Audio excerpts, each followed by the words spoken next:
Don't watch this if you believe the Passion of the Christ showed you everything that mattered, because it didn't. And the part it didn't show is the part that lasted the longest. You saw the cross, you saw the suffering, you saw what looked like the end. But for one person, that wasn't the end at all. She stayed alive, not for days, not for months, but for nearly 30 years. And almost nobody can clearly tell you what happened during that time, which doesn't make sense, because if anyone's life should have been recorded in detail after that moment, it would have been hers. So either nothing significant happened, or something did, and it was never meant to become the center of the story. And that possibility is where this becomes uncomfortable. If you're still watching this casually, stop, because halfway through this video, you won't be thinking about this the same way. Subscribe now, or come back later and explain in the comments why you chose to ignore it. Because once this question locks in, it doesn't let go. What happened after everything you already know?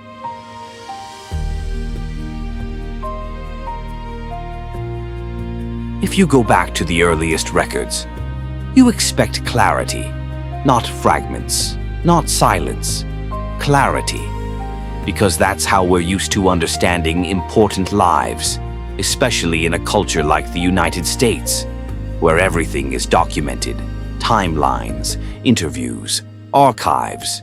When something matters, someone writes it down, someone records it, someone preserves it. So when you approach a figure as central as Mary, you expect the same pattern. You expect someone to have followed her story, to have documented what she did next, to have tracked where she went, who she spoke to, how she lived after everything changed. You expect continuity, because continuity is what makes a story feel complete. It connects the beginning to everything that comes after. But that's not what you find. What you find instead is something far less comfortable. You find a presence, and then a gap. Not a small gap, not a missing detail you can ignore. A massive one. Years, with almost no clear, consistent detail. No step-by-step account, no personal record, no detailed explanation of how those years unfolded. And that creates a problem. Not just academically, but psychologically. Because when something this important goes quiet, your mind doesn't accept it easily. It doesn't just move on. It starts asking questions. And those questions don't stay small, because silence like that isn't neutral. Silence like that stands out. It demands attention. It forces you to stop and think. Was nothing written because nothing happened? Or was something happening that simply didn't become the focus of what was being recorded? Because those are two very different possibilities. One suggests absence, the other suggests selectivity. And once you see that difference, you can't approach the silence the same way anymore. Because when something this important goes quiet, people don't just stop asking questions. They lean in, they search, they compare what's there with what's missing. And when the gap doesn't close, something else begins to happen. People start filling it, carefully at first, or then more confidently. building explanations, drawing conclusions, creating continuity where none was clearly recorded. Not necessarily to mislead, but because the human mind struggles to sit with incomplete stories, especially when the person involved feels too important to leave unexplained. And over time, those explanations begin to take shape. They become stories. They become traditions. They become what people repeat when the original record doesn't say enough, which means what you're hearing today isn't just built on what was written. It's also shaped by what people refuse to leave unanswered. And that is where the story changes direction.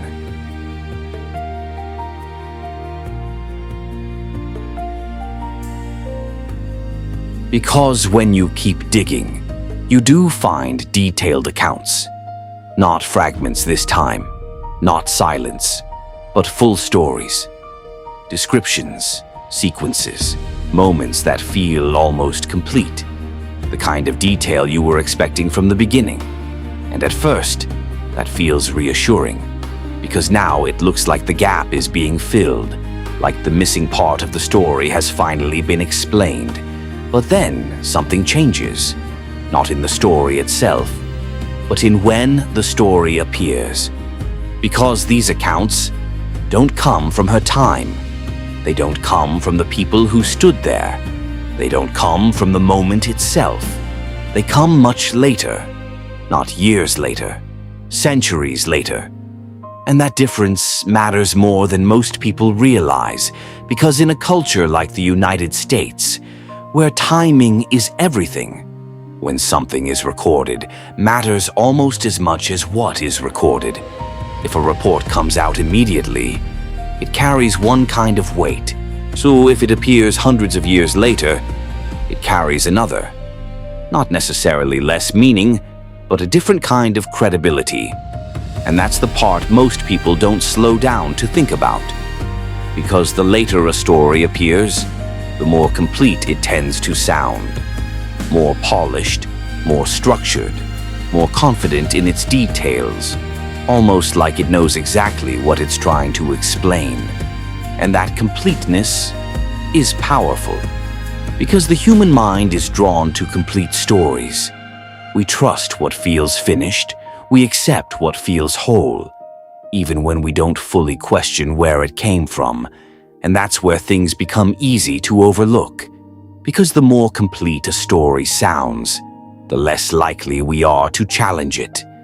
It feels settled. It feels resolved. It feels like the answer we were waiting for. But here's what most people don't stop to think about. The most detailed stories about Mary's life were written by people who never met her, describing moments no one at the time ever recorded. Conversations that weren't written down when they happened, events that only appear long after the people who lived through them were gone. And that doesn't automatically make those stories false. That's important, because dismissing them completely would ignore why they exist in the first place. But it does change how you should hear them. Because now you're not just listening to history, you're listening to something else as well. Interpretation, reflection, meaning, being built over time. And once you realize that, the story becomes layered. Not simple, not singular, layered. Because now you're not dealing with just one version of events. You're dealing with two different ways a story can exist. The earliest record and the later tradition. And they don't speak the same way. The earliest record is brief, controlled, almost restrained. It tells you just enough, and then it stops. The later tradition is different. It expands, it explains, it fills in the spaces the earlier record leaves open. It gives you detail, where there was once silence. And when you place those side by side, something becomes clear. One is quiet, the other is detailed. One leaves room for questions, the other tries to answer them. And when those two don't match, The difference between them becomes impossible to ignore, because now the focus shifts. It's no longer just about what happened. It's about how the story was carried forward, how it was remembered, how it was expanded over time. And that's where the real tension sits, not between truth and falsehood, but between what was written early and what was understood later. Because that space in between is where interpretation lives, and interpretation is where stories grow. And once you see that, the gap stops feeling empty and starts feeling intentional. If you're still here, you already feel that gap, so don't pretend you don't. Subscribe now or go to the comments and explain why you're choosing not to follow this all the way through. Because the gap gets wider from here.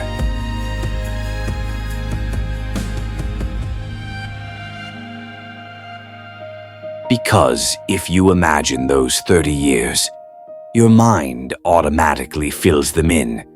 Not with silence, with action, movement, travel, public presence. That's how we're wired to think about influence, especially in a culture like the United States, where visibility often defines importance. If something matters, it shows up publicly, it moves, it grows outward, it gathers attention. So when you think about someone in Mary's position, you expect the same pattern. You expect her to be seen, to be heard, to be followed, to be at the center of what was happening next, preaching, traveling, speaking to crowds, becoming a visible voice in what was unfolding. That expectation feels natural. It feels almost unavoidable. But that's not what shows up. Not in the earliest records. Not in the structure of the story as it unfolds. She isn't recorded leading crowds. She isn't moving from city to city. She isn't positioned the way you would expect someone that close to the center of the story to be positioned. And that's where it becomes difficult to ignore. Because if anyone had the authority to speak publicly, it would have been her. Not based on theory, based on proximity, based on experience, based on what she witnessed firsthand. And yet, she remains mostly in the background, not erased, not absent, but not placed where your expectations say she should be. And that creates a tension most people don't immediately notice, but feel. Because something about it doesn't fully align. It doesn't match the pattern we're used to. It doesn't follow the trajectory we expect from someone that important. And when something doesn't match expectation, you have two choices. You either assume something is missing or you assume something is different. And those are not the same conclusion. One suggests absence, the other suggests design. Because what if her role wasn't built for visibility? What if it wasn't meant to move outward the way others did? What if it was meant to stay close, quiet, present, not in front of the story, but near the people shaping it? And that changes how you see those 30 years completely, because now you're not looking for movement, you're looking for influence. And influence doesn't always leave a trail. It doesn't always create records. It doesn't always show up in the kind of documentation we're used to trusting. Think about it this way. The loudest voices are the easiest to track. The quietest ones are often the hardest to measure, not because they don't matter, but because they don't move the way we expect them to.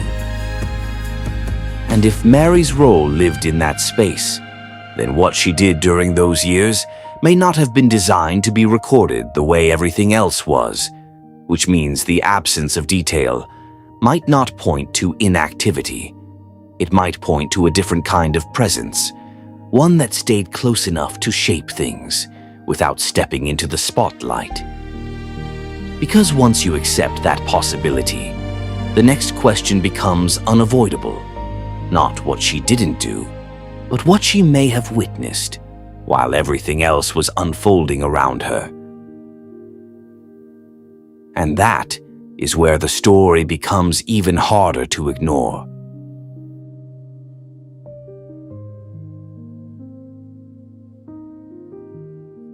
What you're about to hear next is where most people stop asking questions, not because there's no answer, but because the answer doesn't feel comfortable.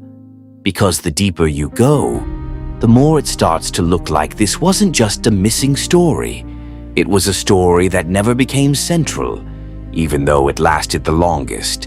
And if that's true, then everything you've been focusing on might only be part of the full picture. If you leave this video here, you're leaving right at the point where it actually matters. So subscribe now, or explain in the comments why you'd rather stop before the answer becomes clearer. Because this is where perspective changes. Because people don't accept silence easily. Not when the story matters. Not when the person involved feels this important. Silence works when something is small. It works when something is ordinary. But when something feels central, silence becomes uncomfortable. And the more important the story feels, the more uncomfortable that silence becomes, especially in a culture like the United States, where unanswered questions don't just sit quietly. They get investigated, they get discussed, they get broken down from every possible angle, because people don't like loose ends. They don't like incomplete narratives. They don't like feeling like something is missing when it shouldn't be. And when that feeling shows up, something predictable happens. They fill the gap, not immediately, not all at once, but gradually, one explanation at a time, one idea layered on top of another, until the silence starts to feel less empty and more explained.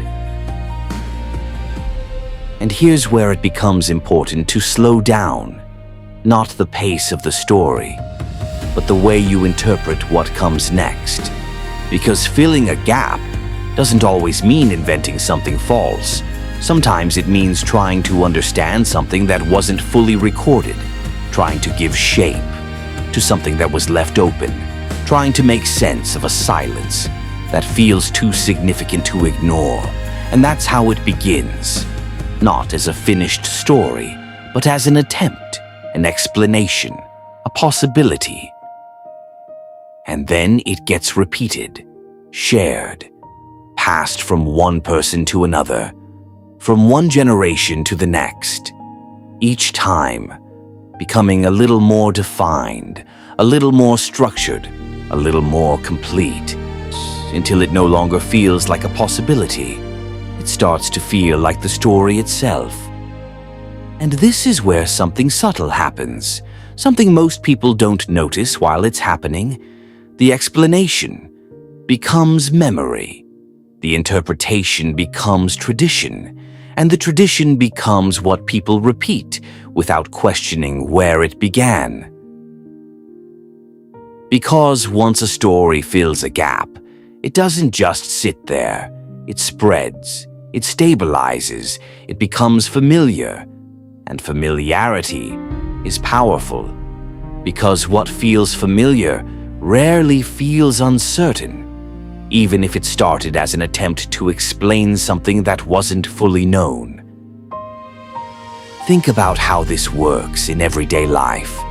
A story gets told once, then again, and eventually, no one remembers where it started. Only that it sounds complete, only that it feels right, only that it fills the space where something used to be missing. And when that happens over time, something changes. Not in the original record, but in how people experience the story. Because now they're not just hearing what was written, they're hearing what was added, what was expanded, what was built to complete the silence. Until the line between what was recorded and what was later believed becomes harder to see. And once that line starts to blur, the question changes again. It's no longer just what happened to Mary. It becomes which parts of her story came first and which parts came later. And that is where things become even more complicated.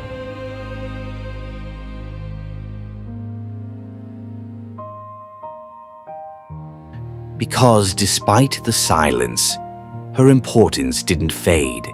It didn't slowly disappear over time. It didn't become less relevant as the years passed. It did the opposite.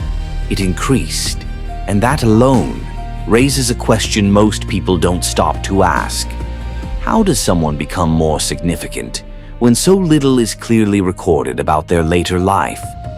Because usually, importance follows visibility. The more someone does, the more they are remembered. The more they are seen, the more they are emphasized. That's the pattern we're used to, especially in a culture like the United States, where influence is often measured by presence, by visibility, by how often someone shows up in the story. But Mary doesn't follow that pattern. Her later years are mostly quiet. Her role is not publicly expanded in the earliest records. And yet, her significance grows, not because of what she did later, but because of what she represented from the beginning. And that's where the shift happens, not in her actions, but in how people understood her place in the story.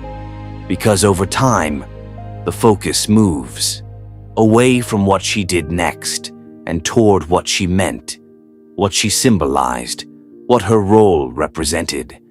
And that kind of shift changes everything about how someone is remembered. Because once a person becomes symbolic, they are no longer limited to what was recorded about them. They begin to carry meaning, and meaning travels differently than history. It spreads, it expands, it adapts to how different people understand it. And that's exactly what happened here. Because while some traditions elevate her, others step back from that completely. Not because they reject her, not because they dismiss her importance, but because they interpret her role differently. And that difference is not small. It changes how she is seen entirely. For some, she becomes central, a figure of deep reverence, a spiritual presence that continues beyond the original story. For others, the focus stays somewhere else. Not on her, but on what the story was built around from the beginning. And anything beyond that feels like it moves too far away from the original emphasis. And when you put those two perspectives side by side, something becomes clear. They're not just disagreeing about details, they're starting from different ways of understanding the story itself. One sees her as a continuing presence. The other sees her as a completed role. One expands her significance. The other keeps it contained within the original narrative. And both believe they are preserving what matters most, which is why this difference hasn't gone away. It hasn't been resolved. It hasn't settled into one clear conclusion. Because it isn't just about her, it's about how people understand the story as a whole. If you've been following this closely, you already feel that difference. So don't stay neutral here. Like this video now, or go to the comments and say where you stand, because this is the part most people avoid answering directly. And when you bring it back to those 30 years, something else becomes harder to ignore.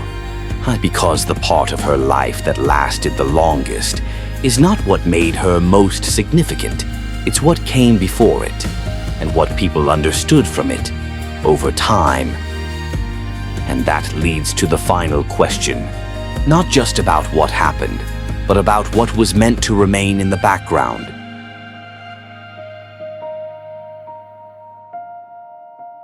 Because in the end, the question isn't just what happened to Mary.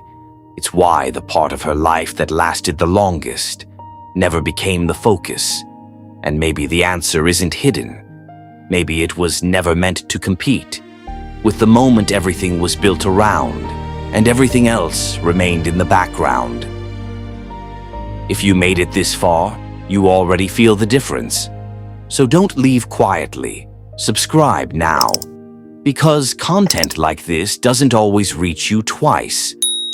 And if you won't, go to the comments and say why. Because sometimes, the longest part of a story is the part people were never told to focus on. And in the next video, we will explore something even more mysterious, titled Mel Gibson. You thought the Passion of the Christ was accurate, but this changes everything. I will link it immediately at the end of this video. I'll see you in the next video. Good night, and God bless you.